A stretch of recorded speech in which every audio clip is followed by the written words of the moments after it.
Colt built a curious .38 special snake gun once, decided to kill it off, and left it buried for nearly 5 decades. Last year, though, they revived it. It now has forged steel, .357 magnum chambering, and real carry credentials. But can a revolver that originally flopped in 1977 outclass superb modern six guns, ones like the Kimber K6s or the Diamondback SDR? In this video, we'll talk about how Colt brought back the Viper, a rare snake gun that they quietly turned into one of the best all-around revolvers on the market today. We're diving deep into what makes the new Viper tick, from trigger feel and real chrono data to speed drills and practical carry testing. You'll see where it wins, where it stumbles, and why it still beats the plastic and polished competition when you're betting your life on cold steel. We'll compare it head-to-head against its closest rivals, break down its quirks, and show why even with a few minor flaws, the new Viper's got the bite to back up its name. Stay tuned. This one's worth carrying. Few revolver names make a collector lean forward quite like Viper. In 1977, Colt pushed out a stretch-frame alloy .38 that looked like a detective special wearing a 4-inch barrel, and then, just as quickly, killed the project. Fewer than 4,000 shipped. For decades, the model lived only as an auction house curiosity, until Colt's modern engineering team sat down, checked the demand charts, and decided that the smallest snake in the terrarium deserved a steel skeleton and a magnum bite. The result is the 2024 Viper, a six-shot .357 that borrows the King Cobra's D-frame lineage, yet carries itself with trimmer lines, lighter muzzle weight, and a price that aims directly at serious concealed carry owners. Dealers list the new revolver at $1,149, although Colt's own sheet pegs suggested retail closer to $999 for the 3-inch version. Either figure plants it higher than budget imports, yet safely under the bar set by boutique wheel guns. What follows is a range-level look at how this remake behaves, why it manages to outshoot or outcarry two very tough competitors, and where a few easy upgrades let it punch well above its initial spec sheet. Steel-framed and forged rather than cast, the new Viper drops the King Cobra's full-length lug in favor of a sleek half-shroud that protects the ejector rod without adding bulk. The barrel measures 3 inches from forcing cone to crown, long enough for a full travel ejector stroke and a genuine sight radius, short enough to clear leather under a seatbelt.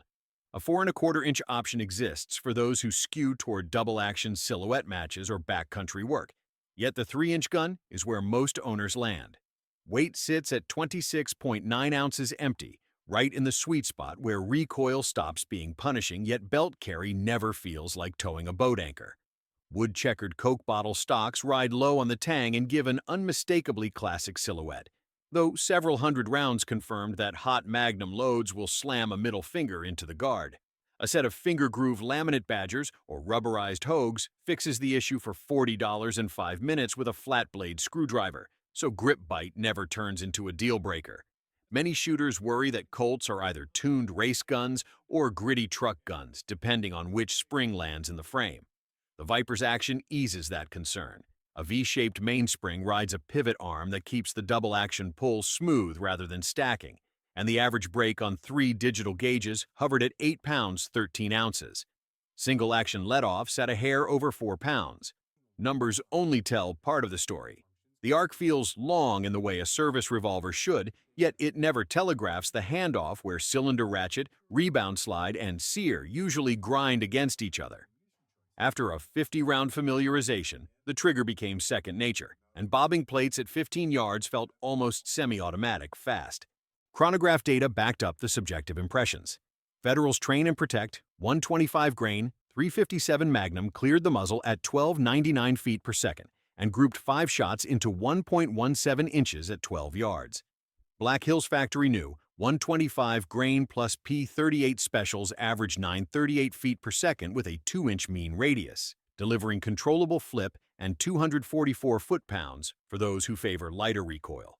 Double Tap's screaming 110 grain monolithic .357 clocked 1557 and smacked the plate rack so hard the steel groaned. But the same load flattened primers and locked brass against the chamber walls.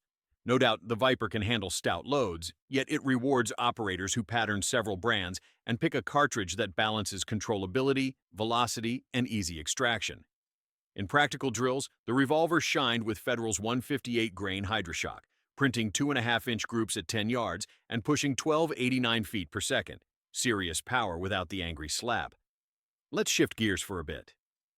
Kimber's K6s has built a loyal fan base by pairing jewel-level triggers with carry dimensions barely larger than a J-frame. Current street price hovers around $1,000, often a touch higher than the Viper depending on finish and night sight options. The K6s carries authority at the gun counter, flush screws, brushed flats, and a double-action pull that glides at roughly 8 pounds while feeling lighter. When shooters who grew up on autoloaders grip a K6s, the flat backstrap and high-bore axis mimic their polymer pistols, which shortens the learning curve. Those same dimensions, though, come with trade-offs. 23 to 25 ounces may read close to the Colt's weight, yet the Kimber concentrates that mass between the hands. After a box of magnums, the wrist feels fatigue that spreads less evenly than the Viper's half-lug balance. Width at the cylinder is identical, but the Kimber's slab-sided frame fills more real estate above the belt line, pressing harder against strong side ribs. Sight replacement illustrates another difference. The K6s uses dovetails, which sounds modular, until one discovers that replacement blades require a staking tool or a Glock-style pusher and come in limited heights. The Viper uses a single torque screw. Harrison-designed tritium or fiber blades swap in under 3 minutes and cost around $60 shipped. The rear notch remains a simple channel milled into the top strap. The same approach Colt used on service revolvers for half a century. Drift correction is handled with a nylon punch and bench block. Kimber also elected to sink the cylinder window slightly lower into the frame cheeks for strength, but that leaves less metal on the crane journal and complicates and shake corrections after many thousands of rounds. Colt's journal remains a separate boss. A smith can peen it or press washers as needed. Longevity favors the snake. Finally, let's talk about Diamondback's SDR. The Florida maker took cues from the Kimber K6s and Ruger LCR, then machined a forged stainless frame weighing 21.2 ounces, topped it with fiber optic sights, and priced the polished model at $821. On paper, the SDR looks like an easy win for those who count every ounce inside the waistband. Range time tells a more complex story. The 2-inch barrel pays a velocity tax. SIG's 125 grain V-crown left the shorter bore nearly 200 feet per second slower than the same round fired through the Viper. Bright green and orange pipes glow in daylight, yet they collect lint and sweat inside a summer carry rig. And at dusk, the dots fade while the Viper's serrated ramp still finds its silhouette against a matte barrel rib. Trigger weight is comparable, 9 pounds in double, 3.5 in single, but the SDR's boot grip allows only 2 fingers. A shooter can tuck the pinky under the butt for bench work, but under timed strings that floating finger hops around, exaggerating muzzle rise. Diamondback deserves respect for a clever, quick-detach crane system that pops the cylinder for easy cleaning, though the push-button mechanism occupies the real estate normally used for the yoke screw. Over months of hard carry, nobody yet knows whether grit and pocket lint will migrate into that spring plunger. The Viper sticks with Colt's pullback latch, boring, proven, reliable. A head-to-head steel drill sealed the comparison. 2 identical silhouettes stood 10 yards away. Each gun started loaded with 38 plus P, cylinder at rest, muzzle down. With the Viper, controlled pair after controlled pair landed inside the A-ring in a hair under 4 seconds. The SDR's light frame jumped upward, forcing sight recovery and adding nearly a full second per string. On the timer, that margin is eternity.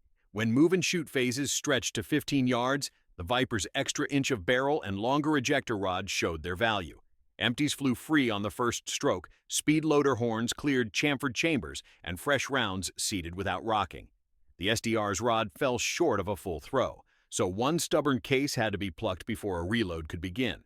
For training days, that hiccup feels minor. In defensive work, it matters. Another win for Team Viper. No revolver worth carrying is flawless, and honesty about shortfalls matters. The Viper ships with an ejector rod that stops flush with the front of the cylinder, which means stubborn 357 Magnum brass may need a smart palm slap rather than a finger tap. The fix is muscle memory. Thumb pushes, palm hammers once, gravity finishes. Owners who hate any chance of a hang-up can order an extended rod from TK Custom for $25 and install it without special tools. Factory walnut stocks look gorgeous, yet they flare away from the backstrap, leaving knuckle room that turns into knuckle pain during long Magnum sessions. Swapping to grips that wrap the rear strap ends the problem immediately. What the Viper brings that spreadsheets can't capture is feel. Closing the cylinder produces that Colt clock gear whisper instead of a hollow clack. The crane mates flush with the frame flats, no ridge telegraphs between bushing and steel. Edges at the trigger bow carry a gentle radius, so rapid double-action strings never chew a callus into the trigger finger. Blue sky polish across the flats looks almost like old nickel, reflecting warm light instead of chrome glare, while the rib and top strap wear a satin bead that cuts the sun without ugly serrations. The Revolver rides in leather the way a well-worn pocket knife rides in denim, always present, yet never intrusive. In an inside-the-waistband Kydex shell, the front sight never drags fabric thanks to that half-shroud slope, and the grip angle points naturally when eyes stay on a threat. Legacy matters to some shooters and means nothing to others, yet it never hurts when the name on the barrel carries real history. Cobra, King Cobra, Python, Anaconda. Those models earned reputations in uniform holsters and bullseye boxes long before the plastic frame era. The modern Viper borrows from each ancestor without trying to impersonate them. It is slimmer than the King Cobra, more forgiving than the lightweight Cobra, cheaper than the Python, and easier to carry than any Anaconda. That balance of attributes makes it a revolver a new shooter can learn on, an experienced shooter can train hard with, and a grandchild can one day inherit still tight at lockup. Running the numbers finally cements the argument. The SDR's entry price saves roughly $200 over the Viper, yet aftermarket grips and eventual sight upgrades erase most of the gap. The K6s costs within $50 of the Colt once both wear comparable night sights. Only the Viper offers a 3-inch barrel, forged frame, user-swappable front blade, classic wood stocks, and a street price that rarely breaks 4 figures. Maintenance parts already exist because the gun shares its internals with the King Cobra line, and holsters abound thanks to identical trigger guard geometry. 6 rounds of .35 caliber punch leave the cylinder, a full travel rod spits empties, a speed loader snaps new ones home, and the cycle repeats until the problem in front of the muzzle stops behaving badly. After several months on the range, the cylinder gap still measures exactly what it measured fresh from the case, 3/1000ths of an inch. Plenty of production pistols deliver smaller groups from a sandbag. A few exotic revolvers ship with tighter lock time. None combine those qualities with the particular mix of heritage charm, working man price, effortless carry manners, and genuine magnum muscle that define this remake. Revolver aficionados have been waiting a long time for a factory wheel gun that fills the void between budget snubs and collector-grade snakes. The 2024 Viper steps into that space without apology, asking only that its owner feed it good ammo and grip it like they mean business. The Great Awakening isn't hype. It's the sound of shooters discovering that another old Colt snake gun, reborn with smart metallurgy and modern geometry, still has more venom than the younger predators circling the market. And that's it for this video. The 2024 Colt Viper isn't just a revival, it's a full-blown return to form. It may not be perfect, but when you want forged steel, trusted guts, and magnum firepower in a carry-sized package, it absolutely delivers. So, what do you think of the new Colt Viper? Is it really back, or are you more interested in the SDR or the K6s?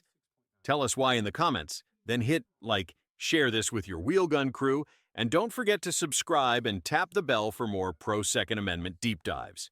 Thanks for watching.